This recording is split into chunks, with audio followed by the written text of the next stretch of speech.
Olá, boa tarde. Boa tarde. Então, eu sou a Sara, sou monitora da Brapsi. Vou ficar aqui com você esse início, no caso, mas depois a gente vai finalizar com outra monitora. É, Você tem cerca de 1 hora para fazer toda a apresentação. E você pode separar os últimos 10 minutos se quiser para a gente ler as dúvidas, que o pessoal pode colocar no chat. Mas, tirando isso, pode ficar à vontade. Você consegue projetar seu slide? Sim, deixa eu já tentar aqui colocar e já já eu, eu dou o olá para todo mundo, falo direitinho com todo mundo. Deixa eu só colocar aqui. Aí eu quero que vocês me sinalizem quando ele já estiver aparecendo, tá? Que tá aparecendo Beleza. enviando. Eu também enviei lá no privado, mas tá aparecendo enviando aqui, tá? Enquanto tá subindo. Aí você me sinaliza quando aparecer na tela, Perfeito. tá? Aviso sim. Aqui ainda tá aparecendo enviando. É enquanto eu dou boa tarde para todo mundo. Gente, boa tarde. Sejam muito bem-vindos aqui a esse momento. Infelizmente, eu não consegui acompanhar as outras. Eu acompanhei um pouquinho aqui da última, só o finalzinho, fiquei triste. Eu não consegui, que eu estava em outro compromisso. Também falando de neurociência, né? Hoje coincidiu. Hoje o dia todo foi para neurociência. E foi muito legal, inclusive, a gente, ó, aqui para mim já está aparecendo, para vocês está?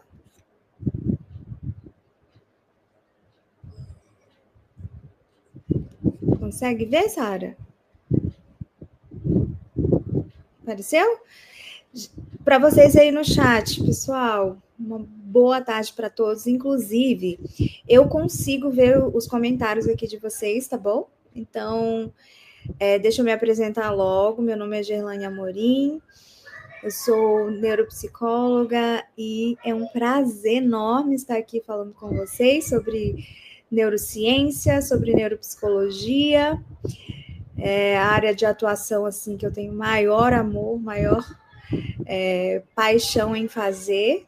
Boa tarde, Nivando, Isadora.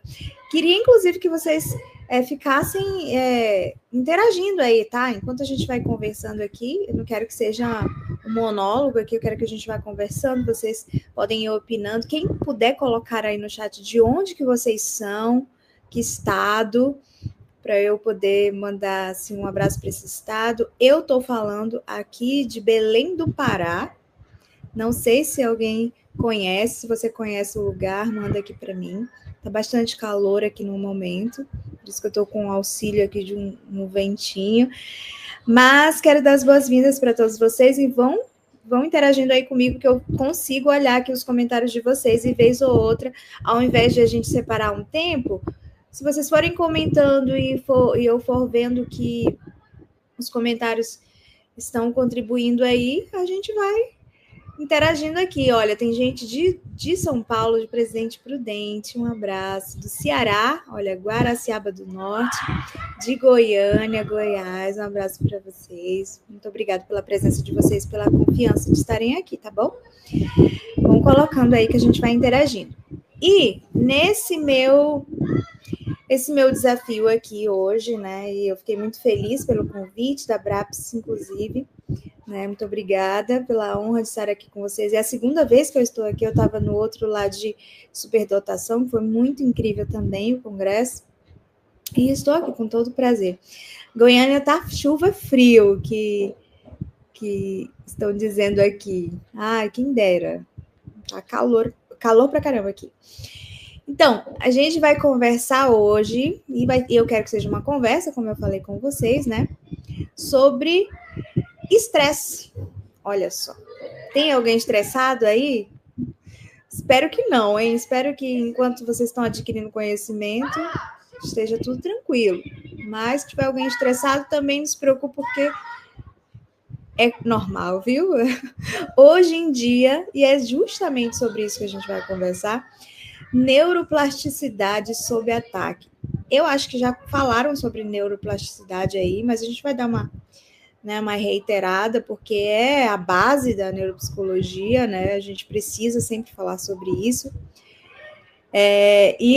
O tema da nossa conversa é neuroplasticidade sob ataque. O estresse contínuo que reconfigura o cérebro. Olha só que coisa interessante e que perigo, né? O estresse contínuo é capaz de reconfigurar o nosso cérebro. Vocês sabiam disso? Respondam aí para mim. E é sobre isso que a gente vai conversar hoje, para entender um pouquinho, né, dessa questão. E aí a gente traz aqui no primeiro momento o problema central disso, né? O cérebro, ele muda o tempo inteiro. Se vocês não sabiam disso, fiquem sabendo. E isso se dá por conta da neuroplasticidade, né, que faz com que o cérebro se adapte a diferentes situações, né? E aí a gente vai ver se isso é bom, que o cérebro muda o tempo inteiro. Se isso é bom ou se é ruim, como é que é essa questão, né? Então, a gente vai conversar sobre isso, sobre essas mudanças, e colocar o estresse como esse fator contínuo que está sempre aí presente, né, na nossa vida e afetando algumas áreas desse nosso cérebro, né? Essa adaptação que o cérebro faz, ela é diferente de saúde, tá? E a gente vai entender por quê. Por que não significa que é o tempo todo uma coisa boa, embora nos ajude em muitos aspectos, tá? E eu sempre vou trazer uma frasezinha para a gente refletir sobre o que a gente está conversando nos tópicos, tá? E essa é: o cérebro muda o tempo todo. A questão é, para onde? O que ele está fazendo? O que nós estamos... A que nós estamos expondo esse cérebro, né? Que ele muda, a gente já aprendeu, a gente já sabe. Agora, para onde que ele está indo? Para onde que você está conduzindo essa tua plasticidade, né? Essa neuroplasticidade? Vieira ali comentou que não sabia. Pois é. E antes, alguns estudos no passado entendiam que o nosso cérebro, ele se transformava só até uma certa idade, né? Que é quando formava ali a personalidade da pessoa. Mas os estudos mais recentes refutaram essa ideia de que não. O cérebro, ele muda constantemente, se adapta e evolui até o fim da vida. Não existe, de uma certa idade a gente já não aprende mais nada. É claro que tem limitações, por conta de diversos fatores cognitivos, mas que ele continua em constante mudança, evolução e aprendizado, sim, até o fim da vida. Por isso que, lembram, muitas vezes falam que as crianças, elas aprendem muito mais rápido, e aí quando a gente fica adulto já acabou isso, então não adianta você fazer aula de inglês adulto que você não vai aprender. Não existe isso.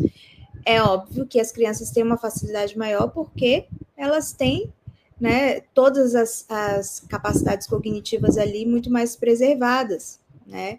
E também está criando repertório, então é muito mais fácil, né? Sem muitas interferências cognitivas, então é muito mais fácil essa absorção. Mas não significa que não seja possível após certa idade. Então, a gente vai refletir um pouco sobre isso, né? O que a gente está fazendo com isso? E, para isso, como a gente vai falar de estresse, para isso vamos trazer essa problemática. Por que esse estresse atual, né, ele é diferente? Parece que as pessoas andam mais estressadas. O que está acontecendo? Né? A gente precisa entender esse estresse moderno, como a gente está nominando aqui, de que ele não está sendo mais episódico. Antes a gente tinha estresse episódico. O que é episódico? Né? Em alguns momentos. E hoje ele passa a ser crônico. A gente vai entender essa diferença aí ao longo da nossa conversa aqui. Que essa exposição contínua aí a esse estresse crônico, ela acaba moldando os nossos circuitos cerebrais, né? De uma forma silenciosa aí até. Que a gente vai se expondo, vai passando por essas situações e às vezes não percebe. Quando vai perceber, já está de uma forma crônica, né? Então a gente vai entender um pouquinho como esses sintomas, eles muitas vezes não são falhas pessoais, mas adaptações neurobiológicas, né? Então, esse estresse atual, por que ele é diferente? Porque vivemos em um mundo em que estamos sendo submetidos a uma pressão constante, do trabalho, da família, em relacionamentos, de todas as formas. Estão exigindo de nós uma performance, né, grandiosa, muitas das vezes. E outra, estão exigindo, e às vezes nós mesmos exigimos de nós isso, né? Então a gente precisa observar também isso. Então a gente vive aí sob ameaças simbólicas, né? E a gente vai entender como que a nossa mente entende isso. E pouca recuperação. Como assim? Pouca recuperação. O que vocês acham? Pouco tempo para recuperar isso, para refletir, para o descanso, para o sono, para o repouso. Pouquíssimo tempo, porque a vida está corrida demais, né? E o cérebro, o cérebro humano, ele evoluiu para lidar com essas ameaças pontuais aí, com esses estressores. Ele evoluiu, né? Mas a gente vai entender aí de que forma. Então, esse sistema nervoso, ele reage da mesma forma para críticas, para prazos, né, para insegurança, e mantém esse nosso organismo num estado de alerta prolongado, sem esse tempo adequado para recuperação fisiológica, né? Estamos condicionando o nosso cérebro e nosso organismo para viver de uma forma sempre no limite e sem tempo para recuperar fisiologicamente, com menos tempo de sono, menos tempo de descanso, e aí não consegue fazer essa recuperação. Então, a nossa frase ali é: o corpo reage ao e-mail como se fosse um predador, né? Às vezes, chega a esse limite, chega a esse ponto, né? Gente, o slide está mudando aí para vocês? Eu estou passando aqui e estou achando aqui que está mudando certinho. Me deem um feedback aí, por favor, se está mudando. Agora, na minha tela está o que é neuroplasticidade. É isso que está aparecendo para vocês? Digam aí no chat, por favor. Ah, tá. Muito obrigada pelo retorno. Então, a gente vai falar rapidamente, eu acho que já foi falado ao longo do dia. Como eu falei, eu não consegui acompanhar, depois eu vou ver todas as gravações, porque são assuntos maravilhosos. Mas a gente vai reiterar. Se já tiverem falado, tá? Fica tranquilo, a gente vai só reiterar o que é essa neuroplasticidade, né? Que é, como eu falei, a capacidade da remodelação neural, né? De se adaptar aí as mudanças em diversas situações da nossa vida. Ela é a base da aprendizagem, né? É por isso que a gente consegue aprender sempre novas coisas. Eu vi um post numa rede social que dizia assim: quanto tempo faz que você fez uma coisa pela primeira vez? Olha só, oportunidade para você estar estimulando esse teu cérebro a aprendizagem constante. Então, vez ou outra, quando você tiver oportunidade, busque aprender coisas novas. Vai ser bom para o exercício do cérebro para prevenir, ou pelo menos tardar possíveis, né, potenciais demências aí na idade já avançada. Então, tente fazer essas coisas, vai fazer bem para o seu cérebro. E a gente vai entender também que essa neuroplasticidade, ela nem sempre é positiva. Uau, como assim? Você está falando aqui o tempo todo que a gente aprende a vida inteira, ela é a base da aprendizagem, tente fazer algo novo sempre, porque a neuroplasticidade vai te ajudar. Tá, mas o que tem de ruim nisso? Vamos ver, né? A neuroplasticidade, ela é boa porque você sempre vai aprender coisas novas. Tudo que você ensinar, tudo que você colocar o teu cérebro exposto àquilo, ele vai aprender. Essa é a parte boa da neuroplasticidade. Agora, qual é a parte ruim da neuroplasticidade? É que tudo que você ensinar para o teu cérebro, ele vai aprender também. Ou seja, se for uma coisa ruim, se for uma coisa nociva à sua saúde, se for uma coisa que prejudica o seu funcionamento, se você expor, ele vai aprender também. Então, você já viu assim, olha um exemplo bem clássico. Você já esteve num lugar em que tinha alguma coisa que não estava cheirando muito bem, ou então estava se você não é alérgico e estava um mofo, aí você entrou na sala e sentiu aquele mofo. Ok. 30 minutos depois você não está sentindo mais nada. O mofo desapareceu? Não. Mas o seu cérebro se adaptou àquele incômodo. Como eu falei, se você não for alérgico, como eu em 5 minutos eu estaria passando mal. Mas se você não for alérgico, daqui a pouquinho, alguns minutos, nem precisa ser 30, você já não vai sentir o mofo, porque o teu cérebro já se adaptou àquilo. Talvez você saia e passa um tempo e depois retorne e você sinta novamente. Mas se ficar mais um tempo lá dentro, novamente você vai parar de sentir. Então, tudo que você está expondo, o cérebro, a nossa frasezinha, o cérebro aprende tanto o medo quanto a segurança. Ou seja, aí a gente vai partir para a parte das emoções, né? Tudo que você expor ao teu cérebro, ele vai aprender. Se você tem episódios ansiosos e você não faz nada quanto a isso, a tendência é ele também ficar apresentando isso cada vez mais, porque ele está aprendendo esse comportamento ansioso. Então, você precisa intervir para que você possa diminuir a frequência desses comportamentos ansiosos, né, ou desses sintomas ansiosos. Então, ele aprende. Se você coloca ele a um medo constante, as pessoas que vão desenvolvendo uma fobia. Ninguém desenvolve uma fobia automaticamente de um dia para o outro, a não ser que seja um estresse pós-traumático, né? Aconteceu alguma coisa traumática e você desenvolveu a fobia a partir daquilo ali. Mas algumas fobias, elas são desenvolvidas conforme você for alimentando aquilo. E aí o teu cérebro vai aprendendo que você tem medo disso. De repente, torna-se uma fobia, um medo exagerado. Né? Mas ele também aprende quanto à segurança.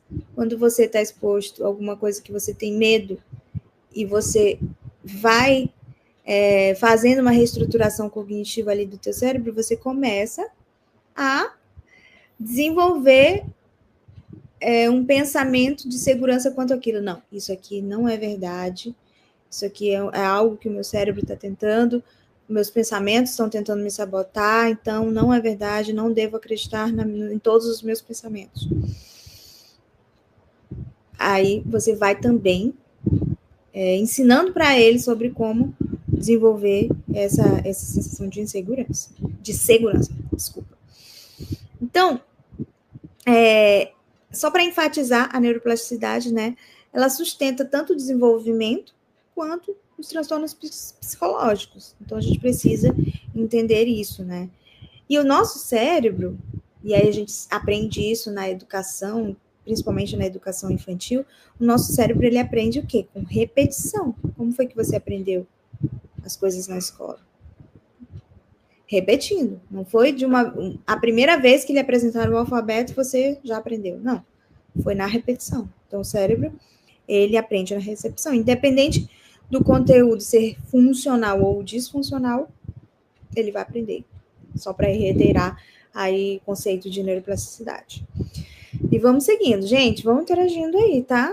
Vão colocando o que você sabia, o que você não sabia, ao longo da nossa conversa. Então, a gente vai falar aqui um pouquinho sobre essa neuroplasticidade adaptativa e a mal adaptativa, né? A adaptação ao ambiente, e eu acabei de dar o spoiler lá, né, do assunto de quando você está em algum local que algo te incomoda, se você não faz nada para intervir, acontece essa adaptação ao ambiente, né? Reiteramos que a repetição, ela fortalece esses padrões. Eu vou passando quando eu vou passando um pouco rápido, é porque eu já citei alguns exemplos, né? Que aí o assunto vai fluindo tanto aqui na minha cabeça que eu acabo adiantando os assuntos, porque uma coisa vai ligando a outra dos exemplos, né? Então, entendemos que contextos moldam circuitos, né? Foi o que a gente acabou de entender. Porque muitos sintomas, eles são adaptações que fizeram sentido em algum momento da nossa vida, né? Contextos moldam circuitos. Em algum momento da nossa vida, um sintoma ali fez sentido, né?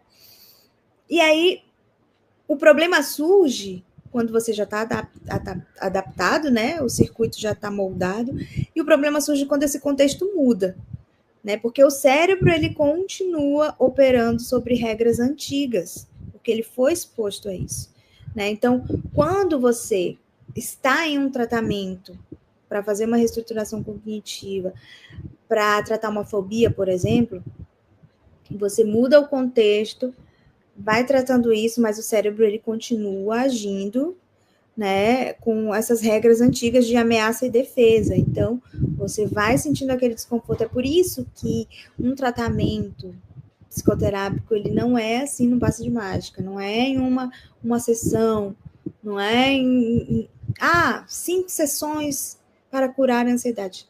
Não existe, tá, gente? Vocês virem esse tipo de propaganda, desconfie, porque não existe isso. O ser humano, ele não é assim, não funciona dessa forma programada. É necessário fazer essa adaptação, né? Remoldar esses circuitos que foram expostos aí por muito tempo de uma forma, a algumas regras, e fazer isso, né? A nossa frasezinha ali, o cérebro se ajusta ao perigo, mesmo quando ele não existe mais. É assim que acontece. Por isso que é tão difícil mudar hábitos. Nossa, nunca consigo fazer uma dieta. Preciso mudar o hábito. Tô tomando muito refrigerante, eu tô fazendo muito isso. Você expôs o teu cérebro aquilo ali, por mais que seja uma questão alimentar, mas é o cérebro que gerencia tudo, né? Você expôs ele por muito tempo. Então, por mais que você mude, não, a partir de amanhã eu tô de dieta. Aí você tira tudo. Mas ele continua reagindo da forma que ele estava sendo moldado. Os circuitos ainda continuam o mesmo, ninguém avisou para eles. Vai avisar conforme você for remoldando isso, né? Vamos lá. E aí agora a gente vai falar sobre alguns tipos de estresse. Estresse agudo, estresse crônico. Vamos falar a diferença disso. Estresse agudo, ele melhora, ele causa uma melhora temporária do funcionamento cognitivo. Vou já explicar como que é isso. O estresse crônico, ele faz uma reconfiguração cerebral voltada à sobrevivência, né? Quando o nosso cérebro é exposto ao estresse, ele produz ali, alguns neurotransmissores, né, são acionados, e entre eles o cortisol. E aí, gente, não vamos colocar o cortisol como vilão, tá? Porque o cortisol, ele provoca muitas coisas boas, né? O nosso sistema de alerta ali, que é necessário para a nossa sobrevivência, ele é acionado. Mas ele em excesso é que é o problema. E aí sim, ele já se torna nocivo, né? E aí o cortisol, em excesso, enfraquece a memória, atrapalha ali, prejudica a regulação emocional e o julgamento, né? Então, ocorre aí esse quase colapso e tudo isso causado pelo estresse. Em termos mais simples, o estresse agudo, ele prepara o cérebro para a gente agir.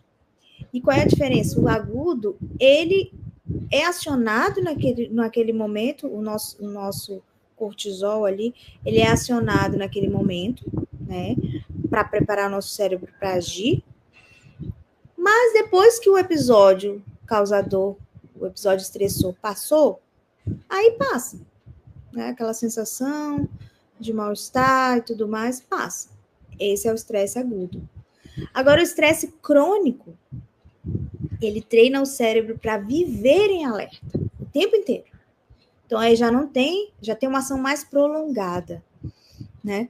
E aí, ele mantém o eixo HPA ativado. Qual que é esse eixo? Vou explicar para vocês. Sistema de resposta ao estresse do corpo do hipotálamo, hipólise e adrenal, ou seja, é acionado e vai liberando os hormônios, especialmente esse cortisol. Causa isso, e aí, dependendo se é um estresse agudo ou crônico, e é o crônico que a gente tem que pensar melhor, porque é ele que vai treinar, lembra que a gente ensina ao nosso cérebro algumas coisas, né? Então, ele vai treinar o nosso cérebro para viver em alerta o tempo inteiro. Ou seja, o que salva no curto prazo, o estresse agudo, que prepara a gente para, né, reagir a algumas coisas, que a gente precisa disso, adoece no longo prazo. E aí a gente precisa estar vigilante quanto a isso. Quanto tempo a gente mantém o nosso cérebro exposto ao estresse? Porque vai depender disso. A gente precisa do estresse, vez ou outra, para ativar esse mecanismo de alerta? Precisa. Agora, o quanto ele vai ficar exposto a isso é o que a gente precisa ficar vigilante, né? Eu atendi recentemente uma paciente que estava tendo alguns episódios de terror noturno. Estava dormindo e aí acordava no susto, né? Não sabe por quê. Fomos investigando em terapia e aí a gente entendeu o dia dela exposto a muito estresse, a pressão constante. Por muitos dias estava sendo assim. Aí o cérebro ficou exposto a um estresse crônico, deixando o corpo dela sempre em alerta. Ou seja, dormia, mas não relaxava. Dormia, mas não descansava. Então, corpo em alerta. Se alguém tocava nela dormindo, um barulhinho que caía uma tampa, corpo em constante estado de alerta. Estresse crônico. Vamos lá. Olha, Elaine de Jundiaí, São Paulo. Um abraço para São Paulo. Vou em um congresso em agosto em São Paulo. Ansiosa, inclusive. Vieira, nossa, que aula incrível. Ai, muito obrigada, Vieira. Que bom que você está gostando, tá? Vai comentando aí sobre os assuntos. E vocês aí, tá? Eu tô vendo o chat aqui. Vão comentando aí conforme a gente for conversando. O que vocês já sabiam, a opinião de vocês, se acham interessante, se acham que está fazendo sentido, se está dando para entender, tá bom? Vão dando feedback por aí. E vamos lá. O cérebro sob estresse contínuo, que é esse crônico que eu falei, né? Que é aquele que, após o episódio estressou, ele não relaxa logo, ele fica sob estresse contínuo. E também quando é exposto, que nem eu falei sobre essa minha paciente, que estava tendo dias e dias e dias seguidos sob estresse contínuo. O que acontece? Ele atinge aí essas três áreas, né, do nosso cérebro, que é a amígdala, o hipocampo e córtex pré-frontal, tá? Vamos falar um pouquinho sobre isso para apresentar essa visão geral dessas três regiões chaves afetadas pelo estresse, né? Então, o que é mais importante a gente entender também é que não se trata de um dano irreversível, tá, gente? Eu posso estar falando aqui e alguém pensar, nossa, eu já vivo assim, então já era para mim. Não é bem assim, tá, gente? Não se trata de um dano irreversível, mas de alterações funcionais que dependem do contexto que a pessoa vive e da repetição. Lembra que eu falei para vocês? Que não importa o que você tá, que a repetição é a base da aprendizagem, né? Então, o que importa é o quanto você expõe esse teu cérebro continuamente, tá bom? Então, calma que ao longo da nossa conversa eu vou dizer o que podemos fazer para não deixar que chegue a esse limite, tá? O Murilo está dizendo que são palestras com temáticas que se complementam. Ai, nossa, Que bom, isso é maravilhoso. Isso é maravilhoso porque a gente, né, vai juntando um conhecimento ao outro e se torna completo. Que maravilha. Obrigada, Murilo, pelo feedback. Ele é lá de Pernambuco. Um abraço para Pernambuco. Ainda não conheço, mas quero conhecer. Então, a gente vai falar sobre essas 3 áreas-chave afetadas pelo estresse que eu falei, né? A amígdala, ela fica hiperativa, ou seja, ela reage ao perigo antes de avaliar. Quem nunca viu isso? Né? Alguém que que está nesse estado de alerta constante e antes de qualquer coisa ela já reage. Ou seja, porque não consegue. Não tem esse controle, expôs tanto o cérebro a esse estresse contínuo que esse sistema de alerta fica contínuo também. Então, a amígdala fica hiperativa, reage ao perigo antes de avaliar a situação, né, se é de fato para reagir ou se é um alarme falso, não sei. O hipocampo ele fica fragilizado, ou seja, perde contexto e aprende menos, né? E o pré-frontal fica inibido, ou seja, ele reduz esse controle, lembra que eu falei aqui do controle, que já reage logo, né? Reduz esse controle, reduz a flexibilidade e a decisão. Afeta e prejudica a questão da decisão, porque você começa a agir por impulso, né? Quem nunca usou a expressão, nossa, foi no susto, né? Porque, de fato, é isso que acontece com o córtex quando estamos nesse estado. Ou seja, menos reflexão, mais reação. Cérebro exposto ao estresse contínuo age dessa forma. Vamos lá. A amígdala, vamos falar um pouquinho, né, sobre essas áreas afetadas, né? Então, o cérebro aprende a temer, né? Entra em um estado de hipervigilância, desenvolve, aí a gente já está indo para a questão emocional, né? Desenvolve ansiedade antecipatória das coisas, estado de alerta, medo do futuro. Ansiedade antecipatória já está ali passando mal antes de acontecer as coisas, né? Já está querendo juntar os cacos, o prato ainda nem quebrou. Já está preocupado como é que vai limpar tudo se o prato ainda nem caiu, ainda nem quebrou. Então, ansiedade antecipatória, generalização do medo, né? O cérebro fica o tempo todo esperando o pior cenário acontecer, né? Porque a amígdala, gente, ela aprende por associação e generalização, né? Então, por exemplo, eu até coloquei um caso clínico ali para a gente só pensar de uma forma ilustrativa. Um paciente, por exemplo, uma pessoa começa a evitar reuniões após uma crítica pontual. Ou seja, tudo ele começa sempre a esperar o pior. Ele recebeu uma crítica de um superior e aí, pronto. Agora ele é o pior funcionário, tudo ele faz errado, tudo, só pensa no pior o tempo todo. Quando ele recebe um e-mail ali dizendo que tem uma reunião, nossa, ficou desesperado. Já vão novamente dizer que eu fiz alguma coisa errada, não é possível, eu nem vou nessa reunião, porque, entendeu?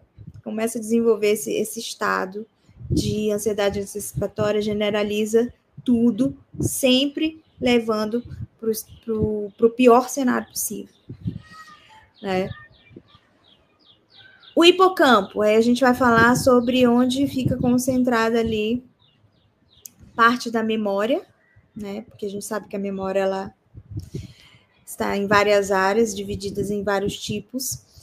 Então, a gente vai falar um pouquinho sobre essa área-chave afetada também, que é o hipocampo, e a memória e contexto sob ataque, ou seja, o passado invade o presente, né? A gente fica ruminando aquilo ali, as memórias negativas dominam tudo, ou seja, eu só lembro do pior, só lembro do que aconteceu de ruim, não consigo trazer ali para esse meu pensamento, para reestruturar isso, as coisas boas, só as negativas que estão dominando. E aí a aprendizagem fica prejudicada. Com tudo isso, com todo esse mecanismo em colapso, a aprendizagem fica prejudicada, né? Então, o papel do hipocampo na contextualização, né, é esse. E quando ele está sob esse estresse crônico, o cérebro perde a capacidade de atualizar as informações, de manter respostas emocionais proporcionais ao presente, né? Não consegue. As memórias negativas sempre ficam dominando. E aí ele não consegue reorganizar isso para fazer com que as respostas emocionais sejam condizentes com o presente. Ele não consegue enxergar isso. Imagina, tá tudo dominado pelo passado, pelo negativo. As memórias negativas estão dominando tudo, então não consegue aprender novas respostas emocionais se de repente acontece alguma coisa boa ali no presente. Não tem espaço para isso. Ou ele ignora, ou simplesmente não consegue usufruir disso, né? Ou seja, aí eu botei a nossa frase ali, o passado não passa. Para o cérebro, nesse estado, o passado não passa. Um exemplo ali de um caso clínico. Um paciente que reage emocionalmente como se o trauma ainda estivesse ocorrendo. Ou seja, já passou o trauma, ficou lá no passado, e aí ele está vivendo aqui outra fase. Mas ele não responde à altura, ele ainda continua com o humor rebaixado, estressado, mal-humorado, porque não passou. O passado para ele ainda não passou. Ele está tendo uma fase diferente, as coisas estão dando certo seguindo, mas ele não consegue reagir emocionalmente de forma coerente. Né? Coisa pesada, né, pessoal? Falem aí nos comentários. Estresse é um negócio complicado, né? De estar continuamente pairando aí sobre o nosso cérebro, né? Então, devemos ter cuidado enquanto a isso, devemos ser vigilantes enquanto a isso, quanto ao nosso comportamento, para não estar exposto dessa forma, né? Como eu falei, eles, diante de um fator estressor, ok, porque, né, estamos vivos aqui, devemos responder emocionalmente. Diante de um fator estressor, ok, estamos estressados, mas depois disso precisamos ter essa vigilância para que ele passe, para não fique de forma contínua, né? Aí vamos lá, agora o córtex, né? Olha, Vivian, que aula maravilhosa, entrou no meu pessoal, incrível. Ai, muito obrigada, Vivian. Vai compartilhando com a gente aí, se você quiser, suas experiências, tá bom?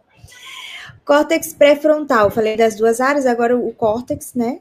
Para a gente fechar essas 3 áreas chaves que são afetadas nesse estado, né? E aí, o que acontece ali no córtex? A queda da regulação fica prejudicada nesse momento, né? O estresse, ele reduz essa capacidade de reavaliação cognitiva. O que é isso? De ressignificar as coisas, os acontecimentos, as situações, né? Então, ele tem essa dificuldade de fazer essa reavaliação das situações, favorecendo as respostas automáticas. Quem aí já fez terapia e o terapeuta já falou, o psicólogo falou sobre pensamentos automáticos? Mesmo quem não fez já ouviu falar sobre pensamentos automáticos, pensamentos intrusivos, né? Com certeza, essas nomenclaturas não são surpresa para vocês, mas é porque de fato é o que acontece. Em um estado ansioso, o que mais a gente cultiva é pensamento automático, porque a gente não consegue fazer esse raciocínio quando a gente está ansioso demais, quando a gente está sob uma crise ansiosa, e aí o pensamento automático vem, a gente se agarra nele e toma como verdade. É isso que, em terapia, a gente consegue reverter isso. Sempre vou fazer, tá? Propaganda do Façam Terapia, porque é muito necessário para fazer isso, para conter aí essa desregulação, tá? A Elaine disse, verdade, comecei a faculdade com 59 anos, já estou no 3º ano, também mudou tudo na minha mente, já rejuvenesci, olha só. Neuroplasticidade, fazendo a sua parte aí, a sua mágica. E como a Elaine está expondo o cérebro a coisas boas, positivas, a neuroplasticidade vai fazer a sua mágica, vai fazer acontecer. Né? Por isso que a gente entende que o nosso cérebro ele muda, se molda, mas a gente precisa direcionar ele para um caminho saudável, né? Então vamos lá. Nossa, a hora tá passando rápido, né? Acho que sim. Vamos lá. Então a gente vai falar sobre esse córtex, que acontece a queda dessa regulação, né? E aí provoca uma rigidez cognitiva, ou seja, como a gente não consegue reavaliar e ressignificar as nossas reações emocionais, a gente fica com uma rigidez. Rigidez, o que é? Que não é flexível. Rígido é que não é flexível, né? Então, a gente não consegue mudar os nossos pensamentos diante das situações. Mantém ali aquele padrão que prejudica a gente a ter respostas emocionais diferentes.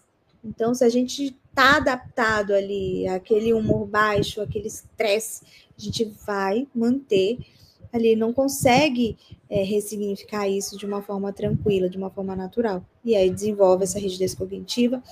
Desenvolve um pensamento dicotômico. O que é o pensamento dicotômico? O tudo ou nada. Se aconteceu uma situação, né, de estresse. Estamos ali com um estresse grande e porque eu não consegui passar em uma prova.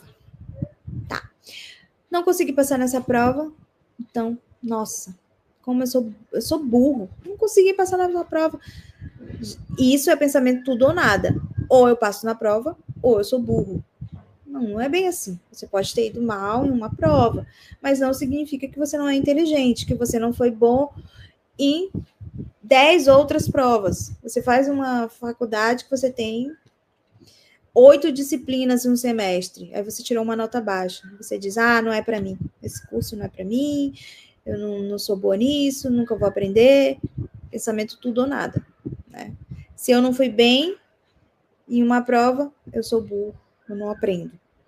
Então, quando tem essa queda dessa regulação, a gente desenvolve esse pensamento dicotômico, né?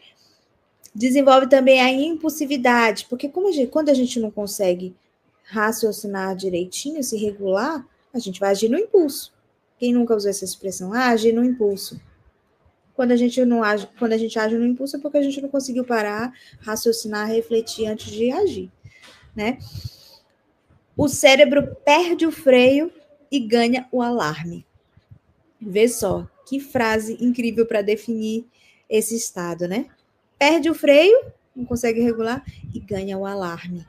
Fica em estado de alerta constante. Né? Um exemplo para a gente entender: paciente sob pressão decide impulsivamente, aí depois se arrepende. Porque não consegue regular, age no impulso, aí depois vem o arrependimento. Né? Vamos lá para o próximo. Gente, às vezes eu olho aqui porque o slide está aqui, para eu não ficar desviando o olhar também. Aí a gente vai falar sobre a ponte com a TCC de Aaron Beck. Olha aqui, o Murilo já colocou aqui, adorei, na TCC, pensamentos automáticos, intrusivos, disfuncionais, ruminantes, catastróficos, maravilhoso, maravilhoso. Tenho orgulho dos meus pacientes quando eles aprendem sobre tudo isso, né, que eu ensino nas sessões. Vamos lá. E a gente vai falar agora, Murilo, da TCC. Que bom que você já tem familiaridade. Quem não tem, aí agora já eu vou trazer essa familiaridade, né? A TCC, vamos fazer essa ponte aí disso, com a TCC do Aaron Beck, né? Que traz aí os pensamentos automáticos. O Murilo já sabe, mas eu vou falar para vocês.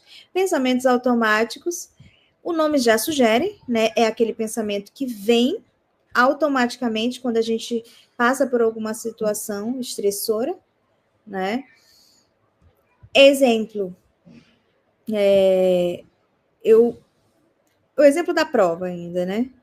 Fui mal em uma prova, aí vem automaticamente, nossa, mas eu não vou conseguir passar nisso, porque estava muito difícil. o assunto. É o pensamento que veio automático. Mas e aí, o que você vai fazer com esse pensamento? Vai se agarrar nele e tomar como verdade? Aí você vai escolher, né? Porque é um pensamento que veio automático, mas você pode fazer o quê? Confrontar. Não, peraí, eu fui mal nessa prova.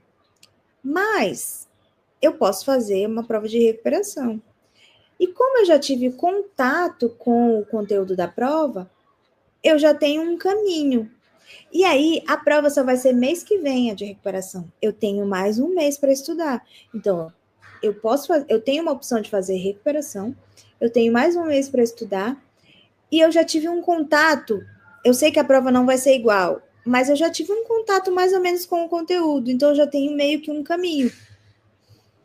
Aí eu já usei 3 formas de confrontar o meu pensamento automático. E aí eu vou fazer o quê com isso? Aí agora eu vou ressignificar esse pensamento, tá? A terapia te ajuda com isso, viu, galera? Façam terapia, de novo. E aí eu vou trazendo a associação do estresse, né? Quando a gente está sob estresse, a gente tem dificuldade de fazer isso que eu fiz agora aqui. Confrontar esses pensamentos automáticos. Então a gente meio que toma esse pensamento como verdade, porque a gente está sob estresse, está com menos freio, está com menos reflexão, a gente está mais com a reação, com o alarme ligado, né? E aí a emoção vem como consequência, né? Ah, não, pulei aqui as crenças centrais, né? Crenças centrais são aquelas que a gente transforma como regra definitiva da nossa vida. Às vezes a gente não percebe, mas a gente acaba tornando uma crença como regra da nossa vida e acaba influenciando nessa rigidez cognitiva, nessa falta de flexibilidade para ressignificar algumas coisas. Ou seja, sabe a síndrome de Gabriela? Eu nasci assim, cresci assim, pronto. E isso atrapalha, a gente já entendeu que isso atrapalha muito quando a gente está em sofrimento psíquico e a gente precisa mudar uma concepção nossa, a gente precisa mudar de opinião, às vezes a gente precisa ceder, né, de que a gente é o dono da verdade, a gente precisa ressignificar isso. Mas a nossa crença central de que é assim, acabou, não tem para onde. Eu nasci, eu cresci vendo isso, como é que você vem me dizer agora que pode não ser assim? Ah, não aceito. Crença central, né?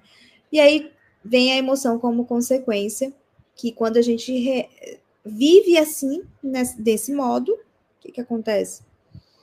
A gente vai ter emoções negativas e vai ficar sobre esse estado depressivo aí, e vai ser conduzido por isso, vai ser controlado por esse estado, né, ruim. Ou seja, pensamentos são circuitos treinados, né? Nós entendemos aí que se nós não fizermos nada quanto aos nossos pensamentos automáticos, eles vão ficar sendo treinados constantemente para que sejam enraizados aí, virem crenças, e nós vamos acabar perdendo o controle sobre isso. Olha, a Galac comentou aqui, o excesso desses pensamentos automáticos intrusivos podem culminar no toque de pensamento, por exemplo. E pode ser um sintoma, é uma pergunta, de transtorno de ansiedade generalizada? Deixa eu ver se eu entendi a pergunta, que o excesso... Ah, então, olha, por exemplo, aqui, pensamentos são circuitos treinados. Então, se você não faz nada quanto a isso, eu acabei respondendo a pergunta antes de ler, né? Se você não faz nada quanto a isso, você vai conduzir esse teu pensamento, sim, para um comportamento disfuncional. E se você tiver uma predisposição a desenvolver esses transtornos, pode ser que desenvolva. Não é um fator decisivo, tá? Porque transtornos, eles são desencadeados por diversos fatores, tá? Não é um só. Tem predisposição genética, tem o ambiente, tem esse comportamento disfuncional que pode desencadear alguns transtornos. E esse é um fator que pode contribuir, né? Se tiver todos esses outros fatores que contribuem de fato. Então, alguns fatores podem contribuir para desenvolver alguns transtornos, né? Então, a gente precisa estar vigilante quanto a isso. Vamos lá. Deixa eu ver aqui, a gente já está quase acabando, tá? Para daqui a pouquinho abrir para conversar mais. Então, esse estresse contínuo e as crenças disfuncionais, né, que a gente falou aqui. Traz esses sintomas, essas emoções de vulnerabilidade, né, a pessoa fica vulnerável. Esse sentimento de desamparo constante, né, porque a pessoa acaba ficando fragilizado emocionalmente e fica nesse estado de ameaça constante, né? Ou seja, o estresse, ele reforça essas crenças centrais negativas, como eu estava comentando com vocês, né? Criando um viés aí interpretativo constante de perigo, né? Mesmo em contextos seguros. Lembra que eu falei aí um tempinho atrás que a gente pode até estar vivendo uma fase diferente agora, tranquilo, segura, mas o estresse que condicionou o nosso cérebro a funcionar assim, de uma forma disfuncional, ele continua um viés interpretativo constante de perigo, mesmo diante de uma situação que não está proporcionando perigo para a gente, por exemplo. Aí ele continua agindo assim. Ou seja, nossa frase ali, estar em alerta vira regra. Não é mais episódico. Quando aconteceu uma situação estressora, eu fiquei ali em estado de alerta, aí depois eu relaxei. Tá? Não, aí agora o estado de alerta já vira regra. Né? Então, é assim que causa. Galá, obrigado pelo esclarecimento. De nada, se tiver mais, vamos conversando. E aí, como boa terapeuta TCC, psicóloga da TCC, eu venho trazendo também a TCC como uma promotora de uma neuroplasticidade corretiva. E aí eu venho trazendo boa notícia para vocês, que não é irreversível, tá? De repente vocês estavam ouvindo eu falar aqui o tempo todo e pensaram, nossa, me identifico com tudo. Já era para mim. Já viciei o meu cérebro, já danifiquei ele, já tô vivendo assim. De repente as pessoas que assistirem depois, isso daqui é gravação, tô vivendo assim um tempão. Meu Deus, o que eu fiz com o meu cérebro?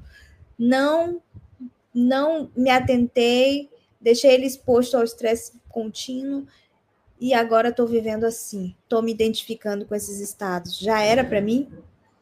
Calma, não já era. Ai, meu Deus, passei sem querer. Volta. Não já era, tá? Não é algo irreversível. É possível reverter fazendo uma neuroplasticidade corretiva, porque, como eu falei, o cérebro continua aprendendo, né? Então, você precisa fazer uma remodelação aí neural, né? E a terapia está aí para te ajudar com isso, tá bom?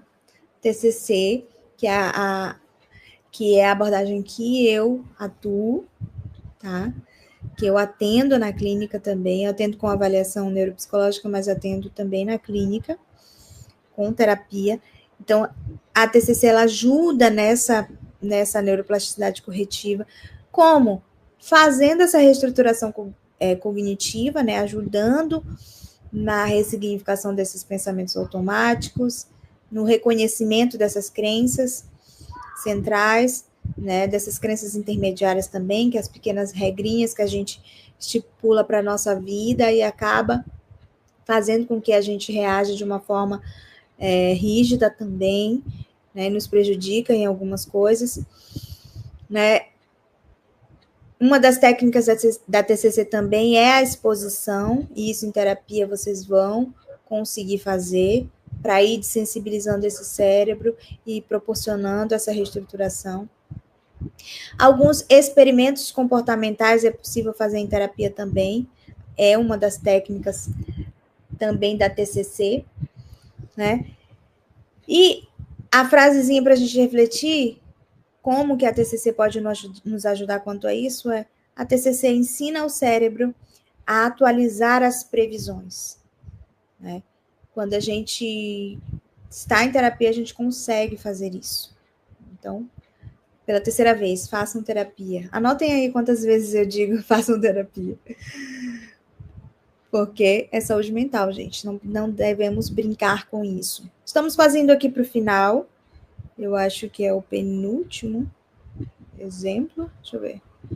Acho que é o penúltimo slide. Último, ou antepenúltimo. Vamos lá. E aí, a psicoterapia como reaprendizagem neural, né? É o que eu estava dizendo, que é possível fazer em terapia, que é essa reaprendizagem, como a gente tem sorte de que o nosso cérebro ele continua aprendendo ao longo da vida, né? Então, repetição consciente, vocês viram que a gente aprende pela repetição, então vamos fazer isso, só que de forma consciente, né? Repetição consciente, a mudança terapêutica, ela ocorre por treino repetido, tá? Não por um insight isolado ali. Por mais que você tenha... Nossa, verdade. Tivemos vários insights aqui agora, ouvindo essa aula e tal.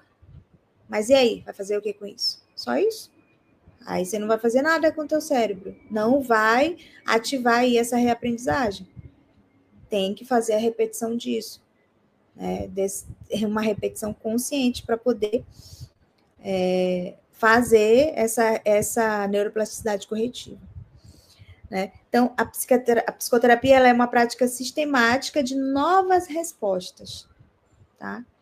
Na terapia você consegue fazer isso, consegue desenvolver essa flexibilidade cognitiva, consegue trazer a tão sonhada regulação emocional. O que é isso? Você conseguir regular suas emoções para as reações coerentes com as situações, né? E de forma controlada. Você está no controle da tua emoção, não é a tua emoção que te domina.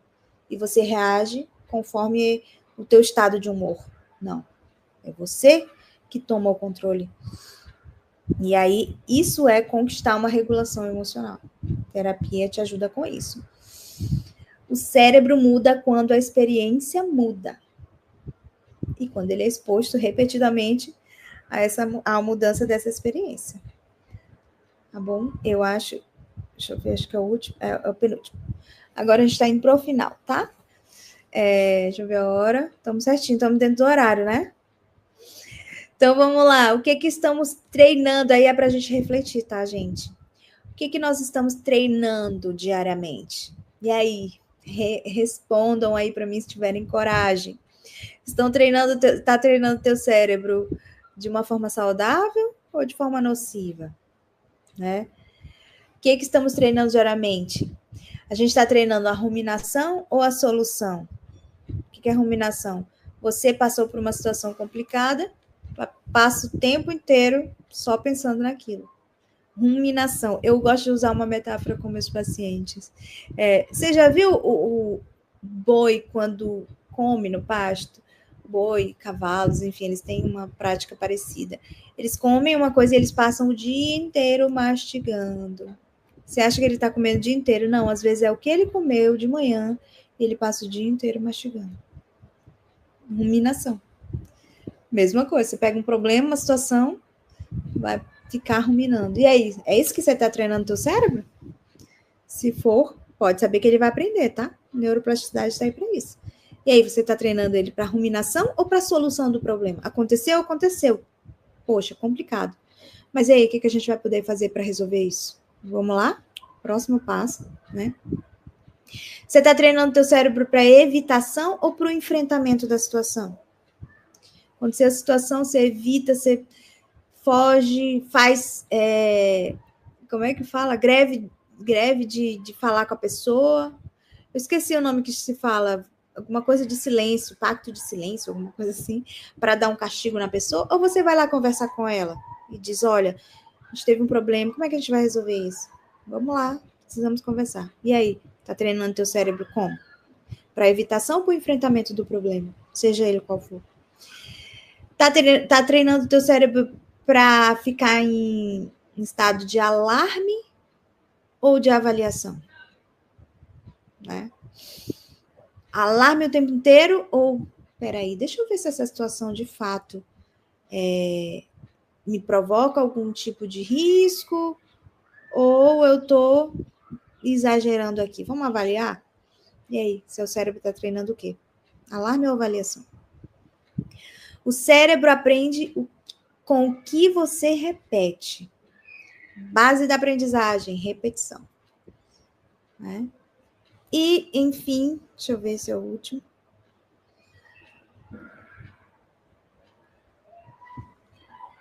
É o último slide. Vamos lá, para finalizar. Ai, que aula maravilhosa. Obrigada. Ai, que bom, gente. Que bom que vocês estão conseguindo entender, né? Para finalizar, entendemos que o estresse, ele molda o cérebro. Por isso que a nossa palestra é neuroplasticidade sob ataque, né? Como é que com esse estresse ele pode reconfigurar o nosso cérebro? E a gente viu aqui o tempo inteiro que sim, ele pode. Ele pode reconfigurar o nosso cérebro, ele pode moldar o nosso cérebro, mas que bom que não é irreversível, que bom que a gente pode fazer alguma coisa quanto a isso, né? O nosso cérebro, ele é plástico, você já entendeu isso? Que o sofrimento, ele faz sentido, sim, mas as intervenções baseadas em evidência podem redirecionar trajetórias neurais. É isso que a gente precisa aprender.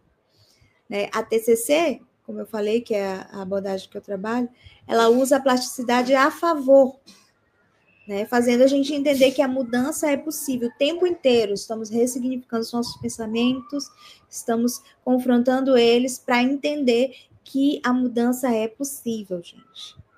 Né?